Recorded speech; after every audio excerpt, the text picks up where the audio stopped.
Welcome to today's open forum.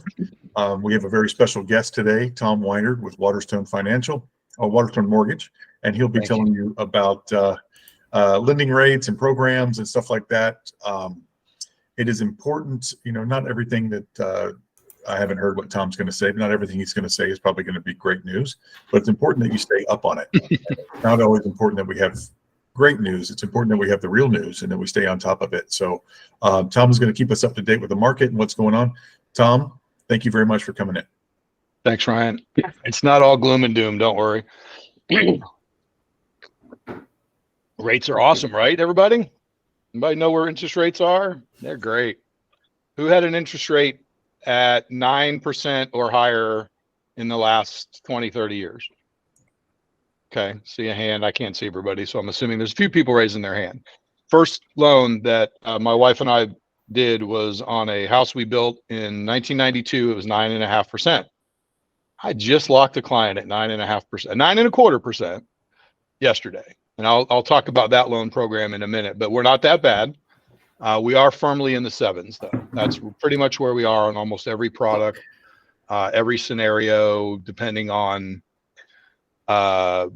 credit score. I think you guys know the factors that determine what kind of rate somebody's going to get. It's credit score.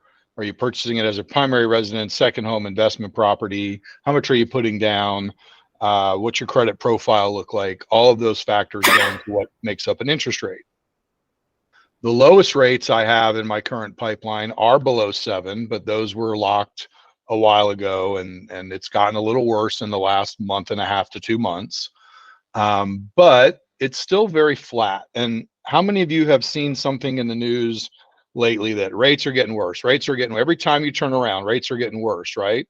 They're really not. They're staying very much the same. They're staying in the 7s. They've been there for a while. The Fed does keep raising the Fed funds rate, but as many of you probably know, that does not affect mortgage rates directly.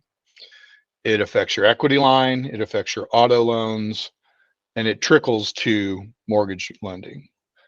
The only thing that changes a rate in the mortgage world is the mortgage bond market. I have a service that gives me a chart. Now that I know there's a sharing feature, Ryan, I can do that with you down the road. But this chart shows me where the bond market is in real time. Yesterday, it was up 3 basis points. The day before, it was down 30 basis points. Today, it's up 42 basis points. You guys are going, what the heck does that mean, right? When it's up, it gives me a little green color. When it's down, it gives me red. So down in the mortgage bond market is bad. That means rates are going back up. Green is good, positive movement in the mortgage bond market. People are buying bonds again. That's going to drive rates back down. I'm not going to see that until tomorrow.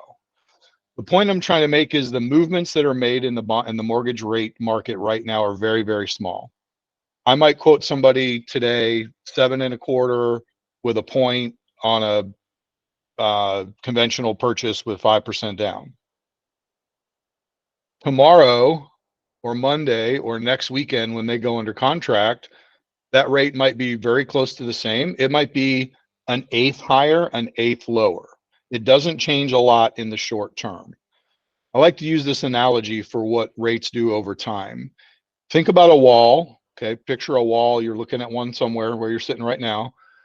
Think of a wave bouncing from left to right, up and down, all the way to the ceiling, all the way to the floor. Okay, it's a big wave, big arcs.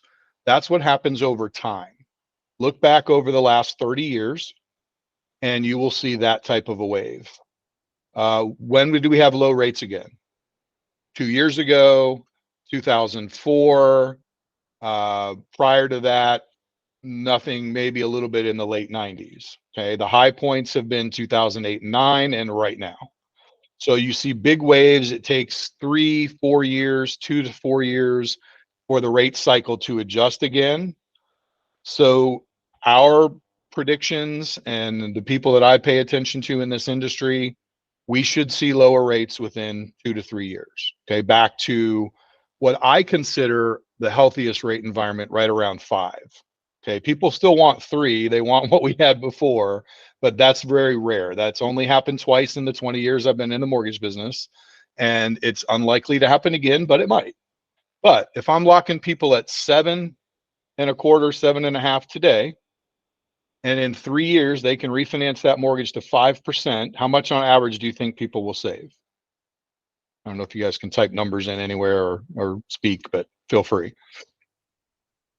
At least $300 on the average loan.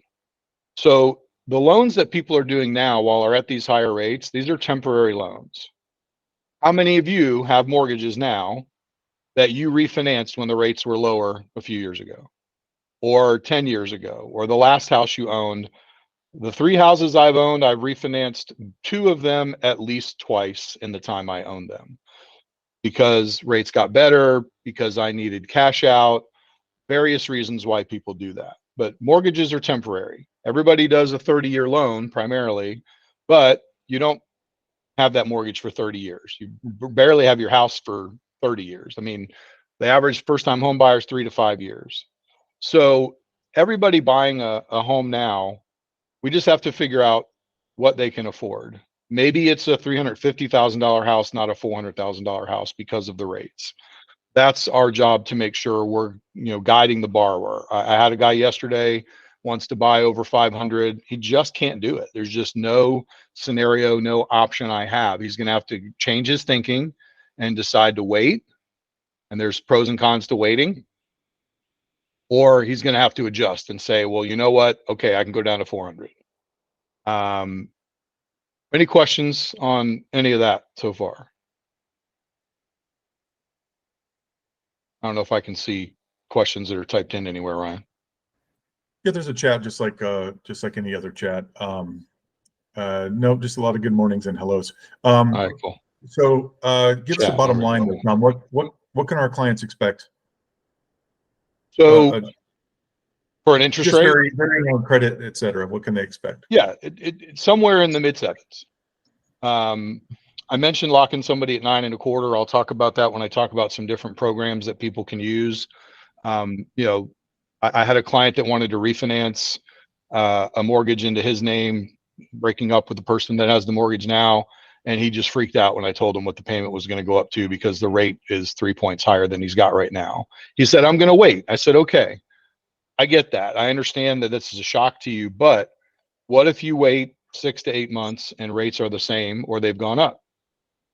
They could do that, right? They may well go up again, albeit most of us expect that to be very slightly before they go down. We had some people predicting they would start to go down in May. That obviously didn't happen. There's a lot of factors that are going to influence that. We have an election coming up in the near future. It's going to make a difference on what happens with the rates because of the financial philosophies of the different sides. So you're going to expect your clients to be in the sevens. So if you know that, and they don't know that, but they hear that, at least you'll be able to back that up and say, that's just where we are. Okay. The 9.25 rate. Yeah, go ahead, Ryan. Tom, do you do foreign national loans? If so, what are your interest rates for foreign investment per month? I just did a foreign national loan a couple months ago, and it was 8.5%. Might be a little higher now. That's what I call a niche product, and that's what I'm going to talk a little bit about. Obviously, the conventional, the FHA, those are the standard programs that people are going to do. Most of the time, that's what we're going to qualify people for. But the 2 biggest things that I face are people that have less money than they really need to make the purchase that they want. Haven't been able to save money because of all the things going on in our economy. The inflation has affected all of us, right? We're all paying $12 for lunch that used to cost $9. So all of that adds up. So people have less money.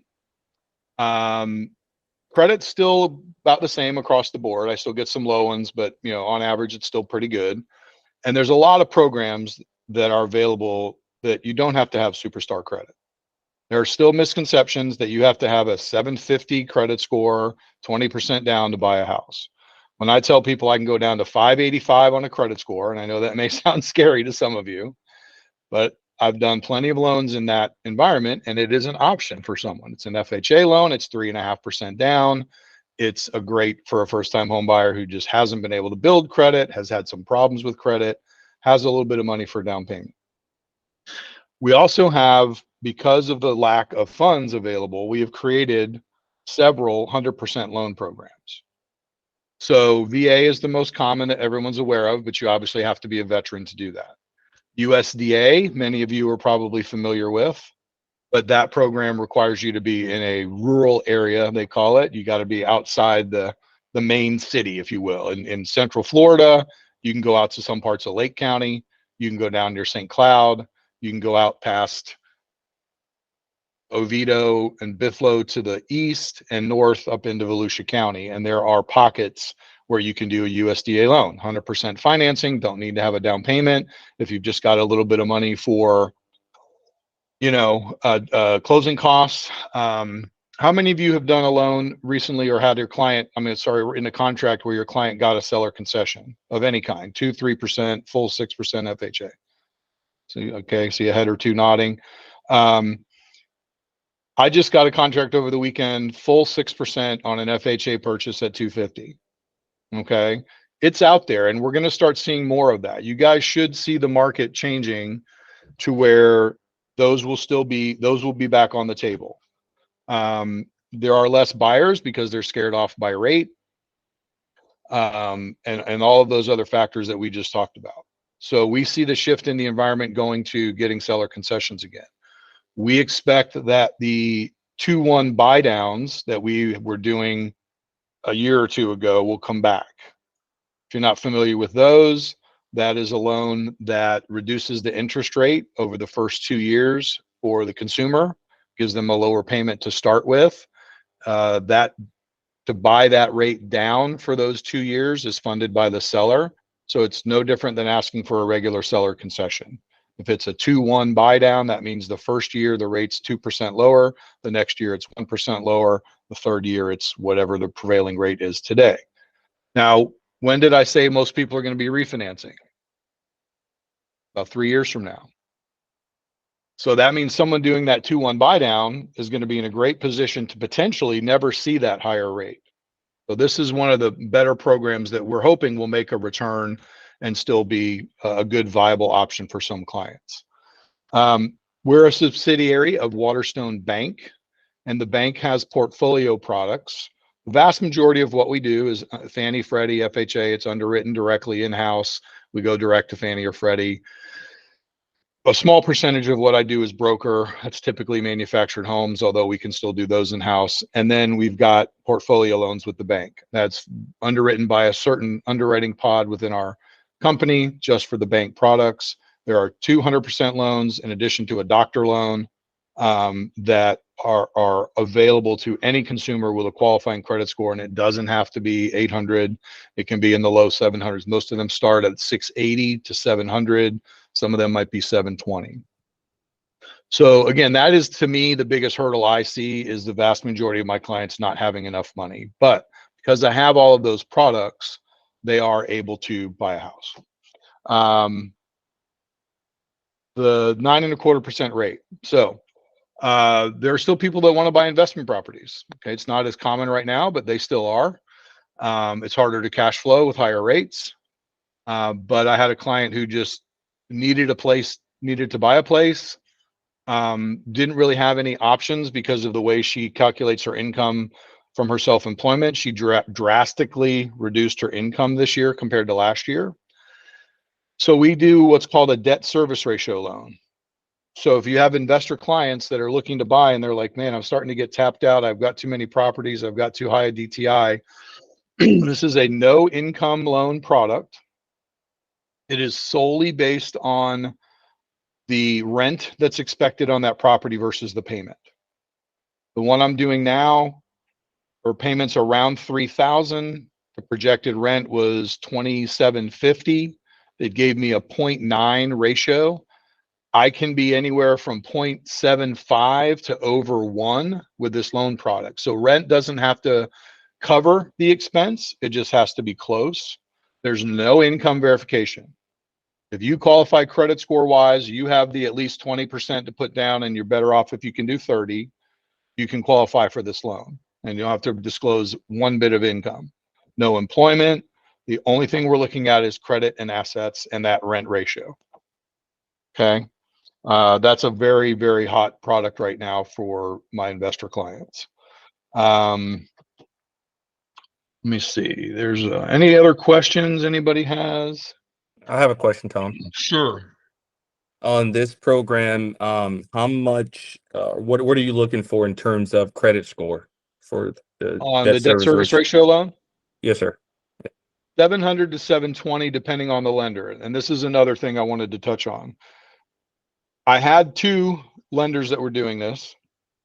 One of them pulled out of the market a week ago, right before I started doing this loan. I thought I had the option to go somewhere else. So we are seeing more and more of that. There's a company we work with called Change Wholesale. They just changed their reserve requirement on their no doc loan to 10 years of reserves. Does that shock anybody? Do you know what reserve requirements are on a mortgage? It's usually 2 months, 4 months. If it's rental property, it's 8 months. 10 years. That's how much money they want someone to have in the bank after they close to do this loan. So they basically just pulled that product off the market. There are other banks backing out of the industry right now, and that is affecting those programs. But Ryan, that is the most common is right at 700 to 720. And again, the pricing is best at about 30% down. There are minimum loan amounts on some of these loans. That one is at 250. And my client happened to have enough money to put more down, but she just can't because it's the only option she has. And that's what happens with these niche programs. Our Wealth Builder loan, our Powerhouse loan through the bank, foreign nationals that Victoria asked about, those are all niche products. And a lot of those are very, very small markets, right? So it's a little tougher to find lenders, but we have them. We have relationships with those. There's a 40-year fixed rate loan that you can do now that's interest only. This is very common in Europe. They've been doing 40-year loans forever. A great way to bring someone's debt to income ratio down if they have to. Bank statement loans, I mentioned the debt service ratio loan. So we're going back to the days we were in the early 2000s of niche products, no income required. That's kind of the big one now. You still have to verify. There's not a stated loan anymore where clients used to come in and say, this is my job, I make this, I have this much in the bank. They had a high enough credit score. I was like, okay, you're good. That's the way it used to work. Not anymore. It's coming back maybe a little bit. Those are, I don't want to bore you with products too much, but that's probably manufactured homes are available. Great option for someone who can't qualify for more than 200 to 250 because that's what you're going to find primarily in that price range, right? You guys probably know that. It's just tough. A starter home's like 300 now, right? So getting a little nuts. Bond loans.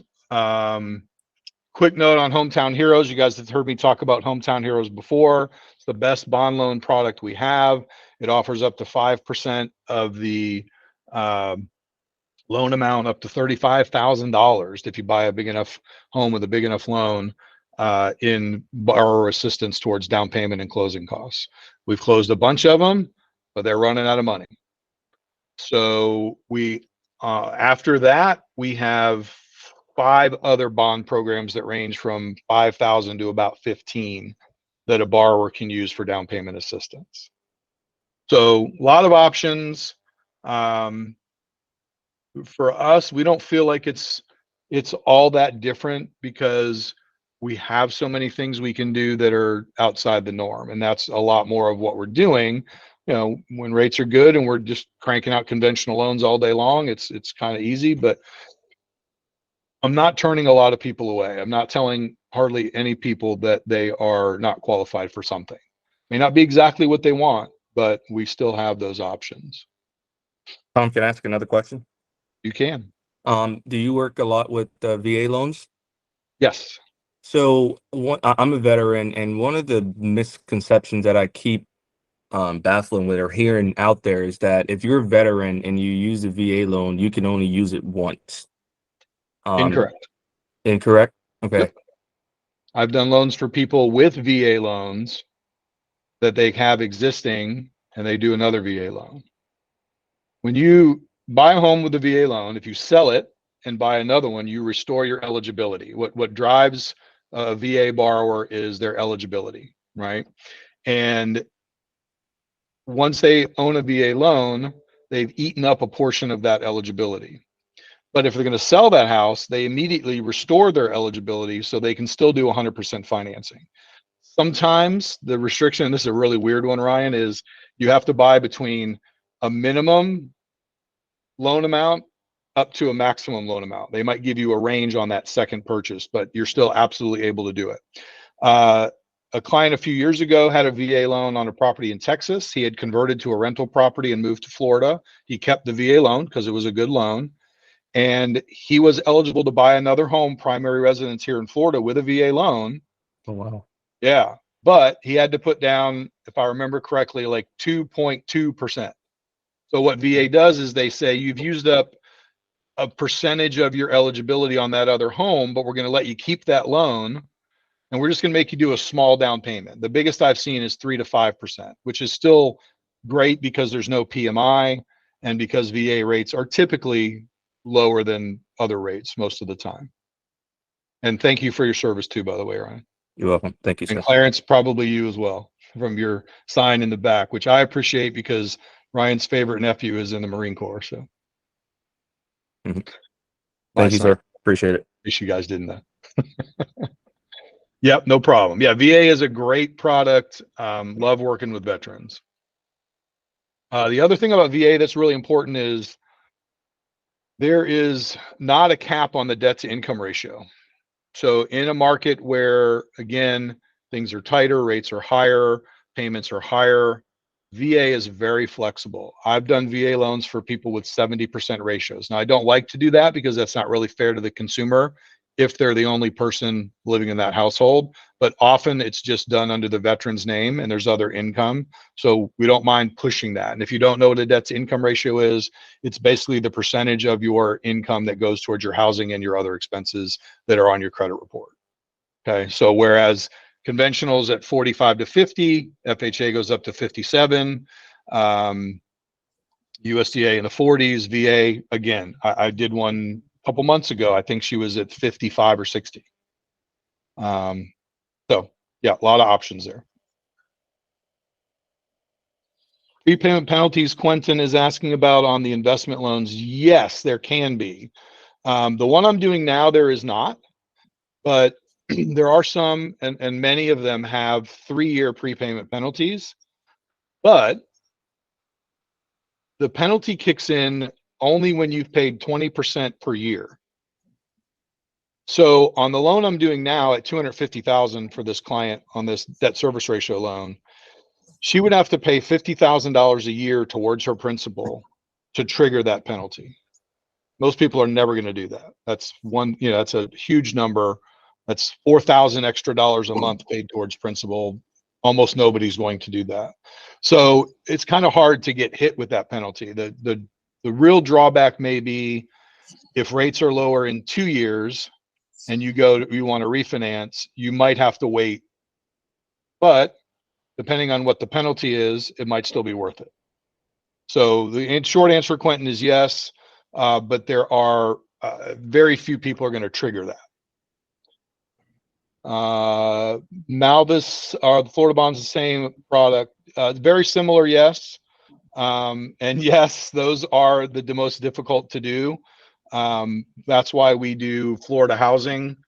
Let me go look at what we have. Oh, there's supposed to be a list here of that, but there's not. Yeah, Florida bond is usually the easiest, but the SHIP program is very difficult from what I understand. I don't even do those. But we have multiple products through Florida Housing and e-housing that are much easier to work with. Don't usually need more than 30 days to close.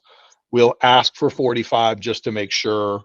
I'll always ask for 45 just so you guys know when you're writing contracts. 30 days is no problem on almost every loan, but certain niche products, we will typically ask you to try to get it for a little bit longer.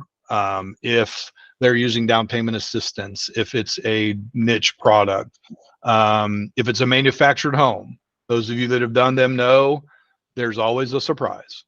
And there's a couple extra steps on manufactured homes that have to be taken that eat into that time. Okay. And Sandra, see, I'm talking about manufactured homes. I didn't read your question. They cannot be, personally, I don't think anyone should buy a manufactured home that's for 1990, but you can. 1978. You guys realize that's a 40-year-old plus manufactured home by now? Can you all believe we're in 2023 and that's how long ago the 80s were? But they are, it's a great product. The qualifying, you can do FHA, you can VA, conventional, you can use all the same loan products.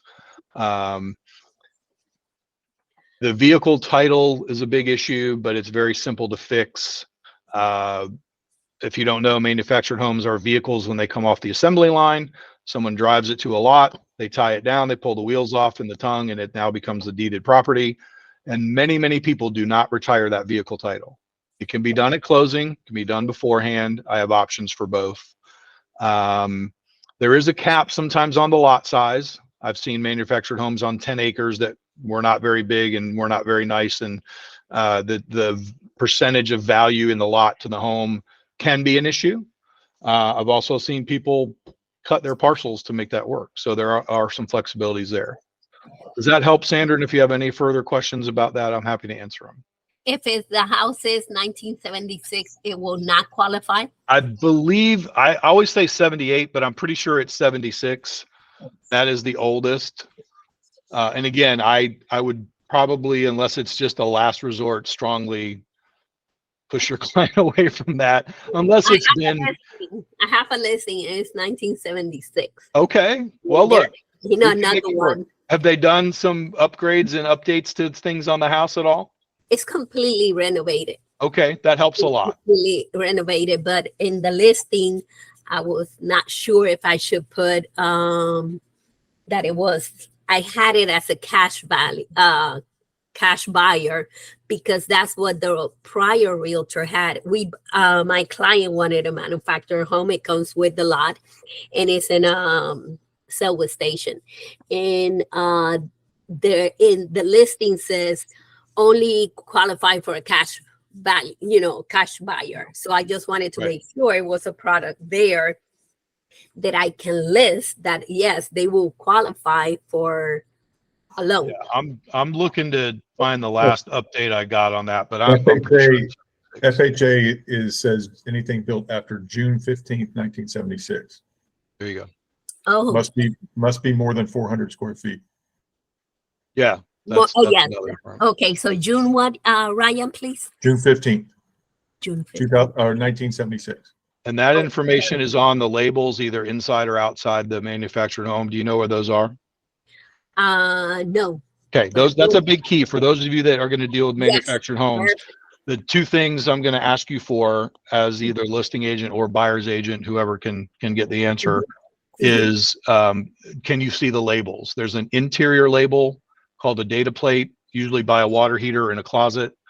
There's an exterior metal plate that's called a verification label. I still don't know why they don't call the exterior metal plate a data plate, but they don't. They've got them switched. It's very weird.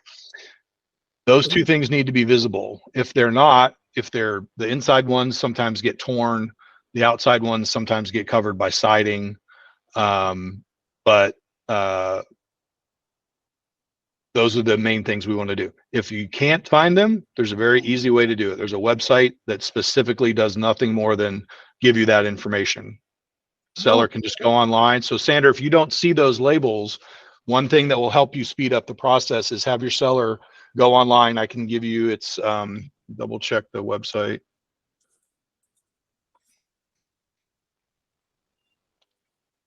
Yeah, ibts.org. I will type that in here, ibts.org. They can order either of the labels that are missing. If you don't do it as a rush, if you do it ahead of time, it's like $150. It's pretty cheap. And then the thing I mentioned before is the vehicle title, whether that's retired or not. That's an important question to ask, and your title person that you're going to close that loan with is the best resource for that, to tell you whether that vehicle title has been retired. You can do searches on the DMV yourself, but title's already doing work on it, so we usually just rely on them. Okay, so thank you so much, and I'll. You're welcome. And the last thing I want to ask about that one, is it a single wide or double wide, Sandra? Double wide. Okay, good. Single wides are a little tougher, limited to what you can do. So good. Good Okay. luck with that. Thank you. Well, you'll be the lender for that one. And because I'd if they call be me- happy to help. And I'll also tell you guys that, and I've mentioned this before, I can create a listing flyer for you. We're kind of getting back to, I'm seeing a lot more open houses in my neighborhood. And you're probably seeing that, and you guys probably doing more of those. I can create a listing flyer that shows at least up to three payment options for buying that house. I'll give you an FHA, a conventional, whatever it qualifies for. Very helpful for the person coming in to look at the house to take away with, to see exactly what kind of payment they can have. And I don't know, Ryan has shared all my information, but I will do that. Yes, you can share your information. Yeah, Tom, it looks like the Hometown Hero thing got depleted.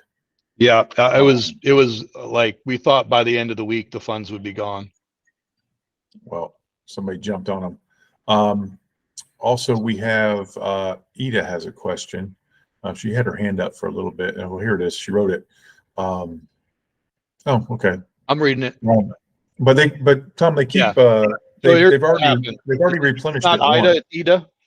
It's Ida, yeah, and Ida. it's already been replenished once, right?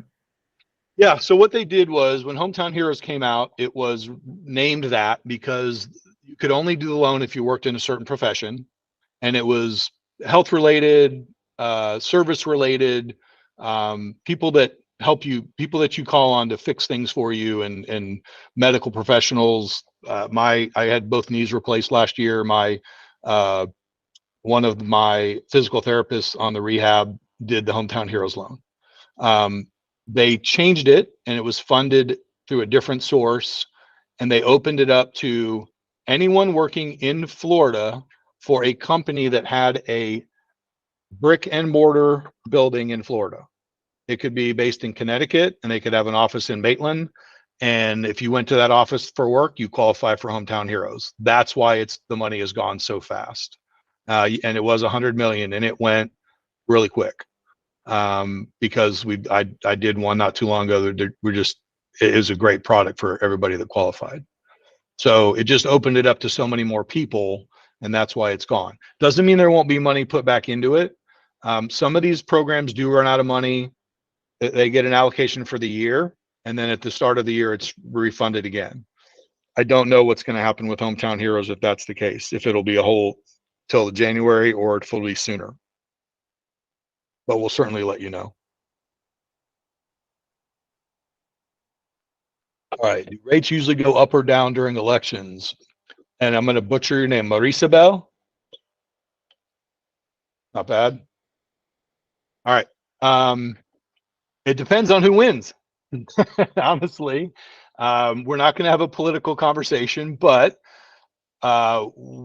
typically, the president that was in place before the current president, where were rates? What was the economy like compared to now? I'm not bashing one or praising the other. I'm just giving you factual information that you can look at. Okay. The fiscal policies of the party in power determine where rates go. So whether you support one side or the other, you might want to be rooting for a certain side if you'd like to see rates go down and activity go back up. Again, that's just reality. You can look back over the years and there's some anomalies, but for the most part, that's the way it's been. So we'll see what happens. That's gonna be a big factor. The inflationary tactics of some people in charge typically drive rates up, as they've been doing. We're in a bad situation with inflation right now, but these things always correct themselves. It's just like I talked about with the wave of rates, right? Over time, it's a big wave. Go back to that wall analogy. Everybody knows what a chair rail is. I don't think chair rail is a common design element anymore, but it's a strip in the middle of your wall. That's what happens on a daily basis in the mortgage bond market. Very small movements up and down, not the big waves we see over 2-year, 3-year, 4-year period.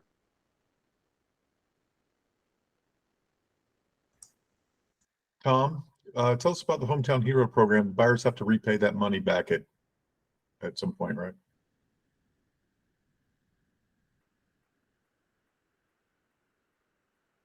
Tom, you muted yourself. Yeah, that one. Got me Okay, now? you're good again. We missed the last part. Okay, so Hometown Heroes is the loan, most bond loans. We call them a silent second mortgage. Many of them do not have a payment. That's why we say silent second. It's a debt on the property, and there's no payment required. When you sell that property, it will be paid off just as if you had taken out an equity line.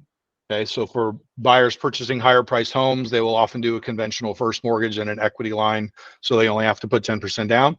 Same concept. You have a first and second mortgage. That Hometown Heroes bond is the second mortgage. When you sell it, it gets paid off. So people are financing more than 100% when they're doing these loans. And that's the conversation I have with every client and with VA clients as well, because VA, on top of while they don't have a monthly mortgage insurance, they have an upfront funding fee. And so they're usually financing 102, 103%. So it takes more time to build equity. Okay, but you hold on to a property long enough, it's fine. If you keep the property but convert it to an investment property and it's no longer your primary residence, that loan becomes due. You can keep your first mortgage, but the second mortgage, that $15,000, $10,000, whatever you get from Hometown Heroes, that will have to be paid somehow back to them. I'm going to go back up here to see if there's any other points I want to make on that, because there we go. Yeah, some of the bond programs have payments, but they're very, very small. They're very, very small because they're, again, $5,000, $10,000, $15,000 loans. I think the last one I did, their payment was like $45 a month on that. So, okay. Oh, I forgot about this. Manufactured homes have to be 1994 or later to do most of the bond programs. So that's why I always say 90s, because unless they've been redone like Sandra's, then they're tough.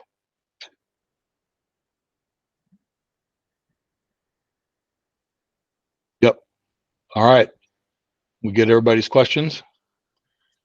Yeah, does anybody else have a question for Tom? Question about rates, question about programs, anything you might have for him. All right, do you guys find this information helpful? Awesome. Awesome. All right, well, thank you, Tom. Thanks for coming in. Thank you all. Appreciate it. Thanks. All right. I'm here when you need me, people. Have a good one. Oh, wait, we got one more. Ida's got her hand up again. That's fine. Go ahead, Ida. Or Lauren. Lauren's raised a hand.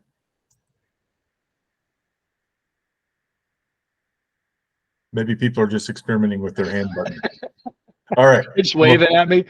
Yeah, You guys waving have my goodbye. contact info in the chat. Feel free to call me anytime with any questions that you have. I'm happy to help you. All right. Awesome. Thank you, Tom. Thanks for Bye, coming in. guys. Have a good Appreciate one. it. You got it. Bye. All right, guys. So in the invitation to this, I told you we'd also talk a little bit about some investment property type ideas, and that's by demand, by request. I want to talk to you guys a little bit about this particular request was to talk about like a strip center. She had one of our agents has seems like maybe an owner occupant for a business in a strip center. And I just want to talk to you a little bit about valuation of those. And it's done strictly off of the income approach. So you look at how much the building is netting, and you decide there from a cap rate how much it would be worth. And you put your own, if you're going to have an owner occupant, then you want to put that person in as well, that tenant in as well, at whatever the average rate is of the other units. So you'll get a cap rate. So let's say a building is bringing in, $100,000 a year, a little strip center, whatever it is, and you get a cap rate. And if you want a 10% return on that, obviously you can pay $1 million. If you want an 8% return, you can pay a little bit more. If you want a 12% return, you can pay a little bit less. It's that easy to evaluate it. Obviously, the less you pay for it, the better. The more you pay for it, the worse. But that's it. As far as how to actually purchase it, you're going to find the property, talk to the commercial agent, find out what your co-broke is, your percentage that you're getting. Maybe write a letter of intent. A lot of you guys have questions on letters of intent. Letter of intent, the purpose is to negotiate the terms before lawyers get involved, before you have to write. Because unlike what we do, where we can just sit down and fill out an as is, a commercial contract's much more complicated usually. And typically there's lawyers involved. And before you hire a lawyer at $350 an hour, you want to go ahead and get the terms all agreed to, if they can be agreed to, and go from there. So cutting out expense and everything else. That's very much a simplification of it. If you need help, we have commercial agents who can help you. Clarence is great with land and some commercial stuff, and AJ's in here, and AJ does a lot of strip center type stuff and commercial leasing. We have plenty more guys that can help you. If you guys need any kind of help with commercial, I can help you, and these guys can help you as well. So they'll be happy to mentor you, work you through the deals, keep you involved so you kind of learn something, and help you get the deal done. So any questions on that? Yeah, Victoria, I know you want to get the training on Commercial Plaza. I'll probably put you with AJ for that if you'd like to do that, and we'll talk about it more in a training as well.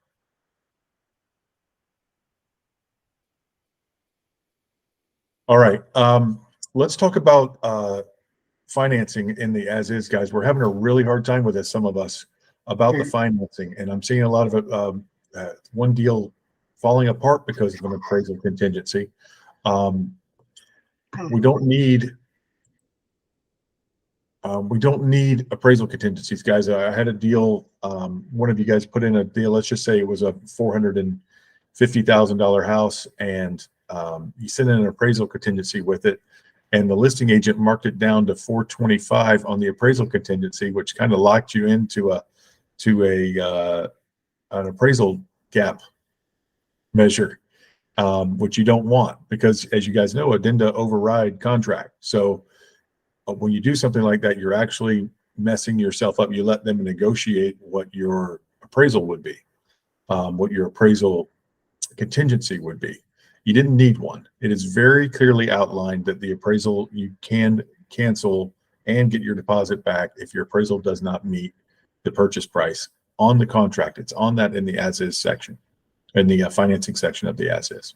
So just understand that section. I still have people talking about loan commitments and needing denial letters and stuff like that. You don't need denial letters. If you get denied, you can let them know by the 30th day. Okay? You don't need official denial letters.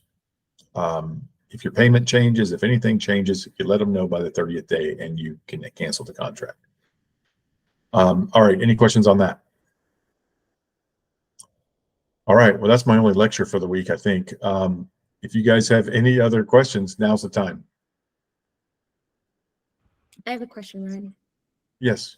Well, I guess just advice from other agents or yourself who are struggling with a seller who is kind of on the fence of listing now or waiting until, say, springtime, because they're aware that buyers have kind of pulled back because of the interest rates going up, and the worry of the home not selling now versus later. What are people kind of telling their sellers at this point? I know it's always goes back to their motivation and their why they will need to sell now. But I have a seller who's like, he's been on the fence for some time. We've just spent the past like 2-3 months getting his home ready, like updated and ready to list on the market. And I think he's just having cold feet again. He doesn't need to sell. He's moving out of state. The home is in a trust. So he's just kind of like figuring out if he wants to sell now or later, but we've just spent all this time getting the home ready to sell. So I just don't know how, how other people are kind of like advising their sellers, or if you have anything to share.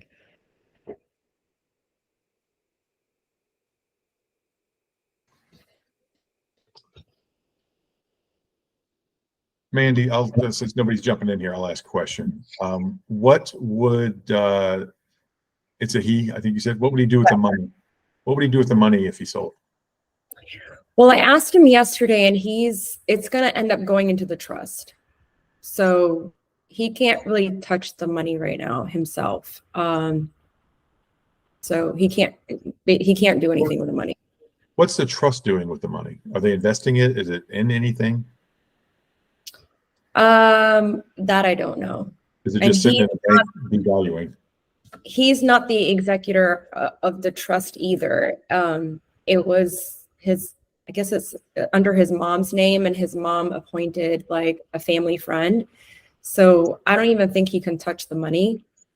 He said, so yeah, he can't really do anything with the money at this point until the executor creates some sort of agreement, I guess. I think that's where we're kind of stuck.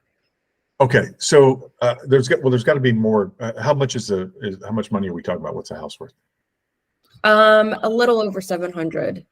Okay, what do you think that house will be worth in 6 months?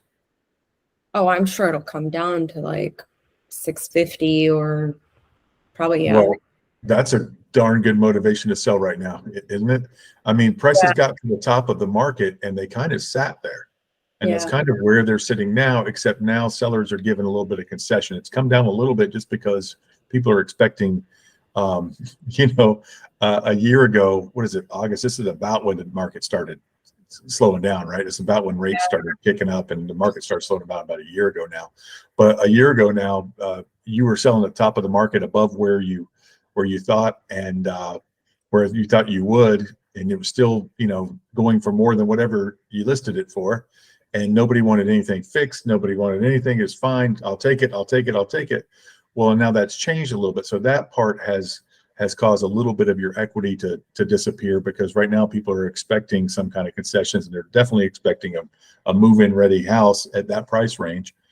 Well, it might get worse. I mean, I've been glad to say that prices are holding where they were. Yeah. I think that's tenuous at best, though. And it's harder to find buyers, as you guys know. We're not having a lot of, at that price range, a ton of multiple offer type things. I know you sold, 4 or 6 months ago, that one you had a hard time selling in that same price range. And it's been difficult. I don't think you can expect the price to go up in the next year. Yeah. I do think they'll kind of hold where they are, but I don't know anything. But I think most people would say, if anything, it's gonna maybe trickle down a little bit. I don't know. I have no idea. But that's what I think a lot of that sentiment is. So that's a good reason to sell. I don't think anything Tom just told us makes us think the rates are going to come down. Even if there is an election of some, there's going to be an election, but even if there is a change of some sort, that's not till next November. That's a long time from now. And that's just going to be uncertainty anyway. It causes all kinds of chaos in the markets. So who knows, but it really depends on what that money's going to do. And I'll tell you one thing, he doesn't have upkeep and stuff on that. If it's going to sit empty here, or if he's going to rent it out, or what he's going to do, it all depends on what he would do with the money. And that's when I talk to investors, a lot of people that have properties managed by FRI, and they say, should I sell? And I say, it depends on what you're going to do with the money. What's it bringing in now versus what you would do with the money? Because my investment opportunities are different from theirs, from yours, from everybody in this call has different investment opportunities. So should they sit on something that's making them 5% or 10% a year, or should they put it into something else? Or, all that stuff. What condition is the house in? Is it going to need a new roof? Is it going to need this? Is it going to need that? So it's all things to consider. I'll tell you, if it just sits there another year, it's not going to be in better shape than it is now. You said they've done everything you need to do to sell it. That's the best time to do it while everything's brand new. Yeah. So, just things to think about. you got some good questions in the chat. What's his motivation to sell? You know, that kind of thing is very important. Less competition selling now versus in the springtime, right? So, Yeah. All right. Thank you so much. I appreciate it. well, anybody can hop in there with ideas. And I mean, I think it depends totally on what the trust is going to do with the money. Are they going to make some money with it? Is it just sitting there devaluing? I mean, I think the house is just going to sit there and not going to get any newer, and he's going to have to keep up the lawn and everything else. So I don't.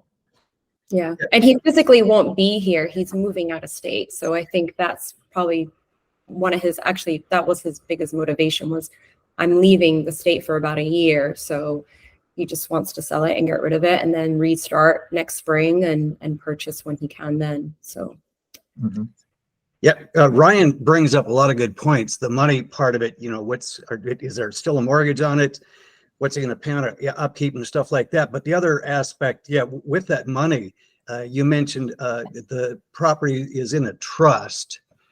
Can you find out, does he have a copy of the trust? I mean, it's not being sneaky. I mean, it's perfectly legit to ask what's in the trust. How is it, whose power of attorney, who is executor? Can he look at that and find out what they can do with that money once they sell the property? And that would give you insight to the other side as to what they can do with the money and sell the house now versus waiting it out and paying everything and then, you know, upkeep and mortgage versus, you know, selling it and putting it someplace in the money market, which is really strong right now, where he'd earn interest, he'd be making money, I mean, just right off the bat. So, Steve, you can look into the trust and power of attorney and trustees, executors, how they see that. Thank you, Mike. That's been my challenge. I'm going to say this pretty much this whole year, trying to get a copy of that trust. I've been given the runaround and I have now the executor's contact name and phone number. So Nice. After we jump off here, I will be calling him and trying to get a hold of him for sure. I've emailed him and he hasn't responded, but yeah, it's been a little bit of a challenge. Very good. Yeah, that'd be a good focus point. Thank you. Yeah, and a good point in the chat too. Holding costs, property taxes, insurance, utilities, upkeep, all that kind of stuff on the Yep. house as well. Aside from everything else, aging another year, the AC will be a year older, this and that and all that. So, all right. Any other questions before we go?